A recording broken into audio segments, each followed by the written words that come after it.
Importance of chemistry. Chemistry हर जगह है भाई, खाने में, दवाई में, रॉकेट में, सब कुछ केमिस्ट्री का खेल है।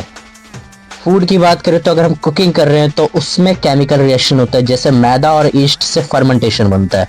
मेडिसिन पे आते हैं तो एस्पिरिन, पैरासीटामोल, ये सब केमिकल कंपाउंड है। इन्वायरमेंट में चाहे एयर पोल्यूशन हो, ओजोन का डिप्लेशन हो, सब में केमिकल रिएक्शन इन्वॉल्व होता है। और फैक्ट की बात यह है, अगर तुम्हारा टूथपेस्ट में फ्लोराइड है तो वो भी केमिस्ट्री का कमाल है। Now nature of matter. Matter क्या होता है? तो डेफिनेशन बचपन से पढ़ते हुए आ रहे हो, anything that has mass and occupies space, उसको कहते हैं matter. Example water, air, books, तुम्हारा फोन, सब मैटर है। Okay, now classification of matter. दो मैटर किस किस चीजों में क्लासिफाई किया गया, बांटा गया है। फिजिकल क्लासिफिकेशन पे आते हैं तो सॉलिड की बात करें तो शेप फिक्स होता है, वॉल्यूम फिक्स होता है, एग्जाम्पल आइस वुड। लिक्विड की बात करें तो शेप क्या होता है, फिक्स नहीं होता, लेकिन वॉल्यूम फिक्स होता है, यानी वाटर, मिल्क। गैस क्या होता है, दोनों ही फिक्स नहीं होते। तो एयर और ऑक्सीजन है इसका एग्जाम्पल। ये सब बेसिक बातें एग्जाम में नहीं पूछ जाएंगे आपसे, लेकिन आपको पता होनी चाहिए। Now chemical classification. Chemical classification में सबसे पहले है एलिमेंट। एलिमेंट उसे बोलते हैं जिसमें क्या हो, only one kind of atoms हो, एग्जाम्पल ऑक्सीजन, आयरन। कंपाउंड क्या होता है, जिसमें दो या दो से ज्यादा एलिमेंट हो रहे, फिक्स रेशियो में होते हैं, जैसे पानी को H2O बोलते हैं। हाइड्रोजन फिक्स है, दो होंगे, एक ऑक्सीजन होगा। Okay, now mixture. मिक्सचर क्या होता है, रैंडम मिक्सचर ऑफ सब्सटेंस, जैसे एयर, वाटर। सॉल्ट वाटर की बात करें तो उसमें सॉल्ट और वाटर मिला के बनता है सॉल्ट वाटर। एयर की बात करें तो उसमें बहुत सारे गैसेस होते हैं। तो ये सब क्या है, हमारे कंपाउंड नहीं, मिक्सर है। मिक्सचर समझ में आया?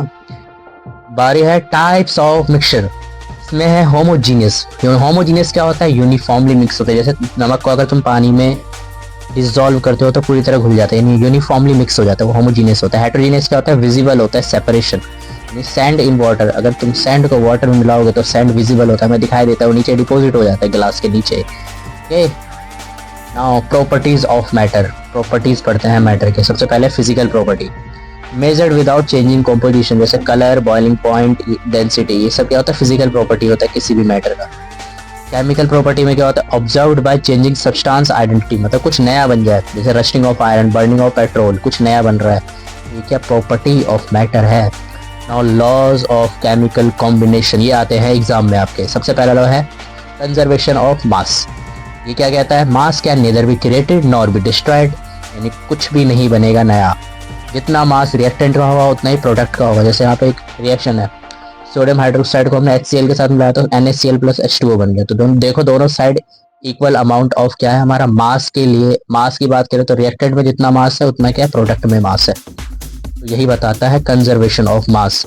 दूसरे लॉ पे आता है डेफिनेट प्रोपोर्शन। ये क्या कहता है, डेफिनेट प्रोपोर्शन कहता है a compound has element in fix ratio by mass. जैसे H2O की बात करें तो H2O फिक्स है 2:16, यानी 1:8 में ही बनेगा हमेशा इसके कंपाउंड। समझे?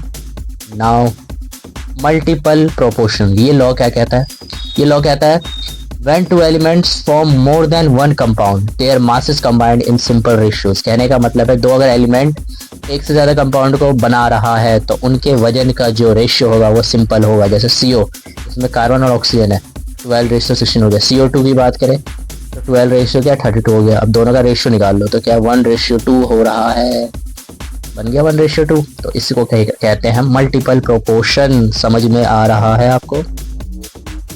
अगला लॉ है गे-लुसाक लॉ। अब ये क्या कहता है, तो बाय गे-लुसाक, एक साइंटिस्ट उन्होंने इसके बारे में बताया था, गैस का ग्रोथ है।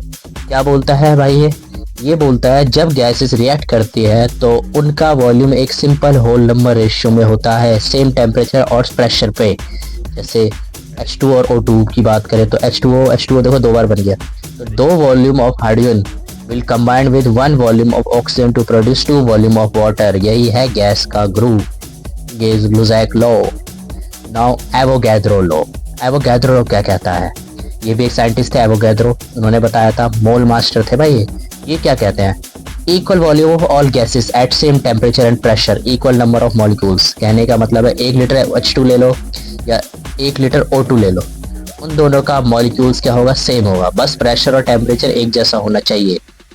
ओके, मॉलिक्यूल्स कितना होता है, वो एवोगैड्रो का एक कांस्टेंट याद होगा आपको, 6.02 × 10⁻23 इतने होते हैं एवोगैड्रो में मॉलिक्यूल्स के numbers. Now Dalton atomic theory 1808 में बताया गया था, क्या बोला था? All matter is made up of atoms, दुनिया में जितने भी मैटर है एटम्स से बने होंगे, एटम्स आर इनडिविजिबल। अब ये आउटडेटेड हो गया, लेकिन इनके डाल्टन के थ्योरी बहुत गलत साबित हुआ था। ठीक है, atom combine in fix ratio. अब मॉडर्न अपडेट क्या है? एटम्स क्या होता है? डिविजिबल होते हैं, जैसे हम पढ़ते हैं प्रोटॉन, न्यूट्रॉन, इलेक्ट्रॉन, समझ में आ रहा है? उन्होंने कहा था डिविजिबल नहीं होते, इंडिविजुअल होते हैं, पर अब तो डिवाइड हो रहा है ना, तो उनकी बातें फेल हो गई थी, उनकी थ्योरी फेल हो गई, इनकी डाल्टन जी की। Now atomic mass and molecular mass क्या होता है? एटॉमिक मास होता है mass of one atom in atomic mass unit, यानी यू से इसको डिनोट किया जाता है। हाइड्रोजन का होता है 1, ऑक्सीजन का होता है 16। मॉलिक्यूलर मास क्या होता है?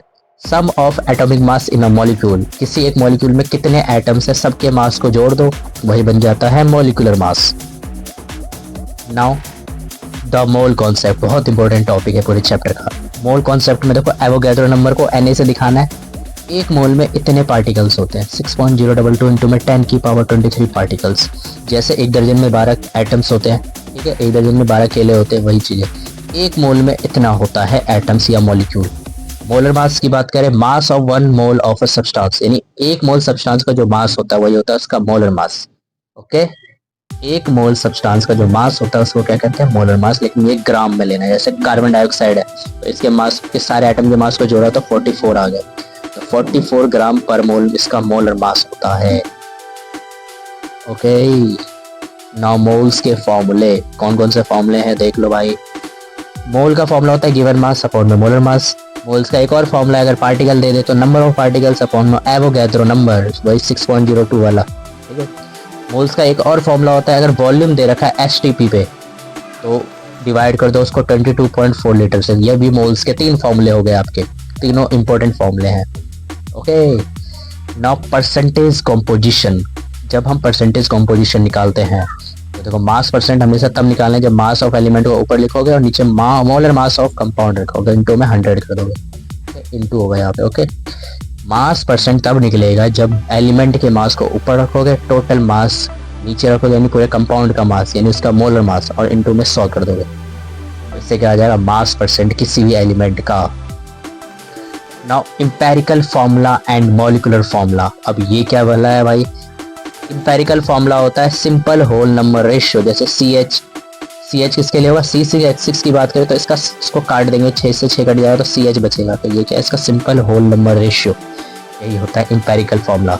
मॉलिक्यूलर फॉर्मूला क्या होता है? एक्चुअल जो फॉर्मूला होता है, जैसे C6H6 ये एक्चुअल फॉर्मूला है, बेंजीन को बोलते हैं C6H6, तो ये क्या है? मॉलिक्यूलर फॉर्मूला है। ओके, रिलेशन की बात करें दोनों का, तो मॉलिक्यूलर फॉर्मूला को n से मल्टीप्लाई, मॉलिक्यूलर फॉर्मूला निकालने के लिए इंपेरिकल फॉर्मूला को मल्टीप्लाई कर दो n से, आपका आ जाएगा क्या? मॉलिक्यूलर फॉर्मूला आ जाएगा। ठीक है, तो n क्या होता है? मोलर मास अपॉन में इंपेरिकल मास, समझ में आ गया? मोलर मास अपॉन में इंपेरिकल मास करोगे तो n आ जाएगा, फिर उससे मल्टीप्लाई कर दोगे इंपेरिकल फॉर्मूला से, तो क्या आ जाएगा? Molecular formula. इनके क्वेश्चंस की प्रैक्टिस करोगे तो और अच्छे से समझ में आएगा आपको, समझे?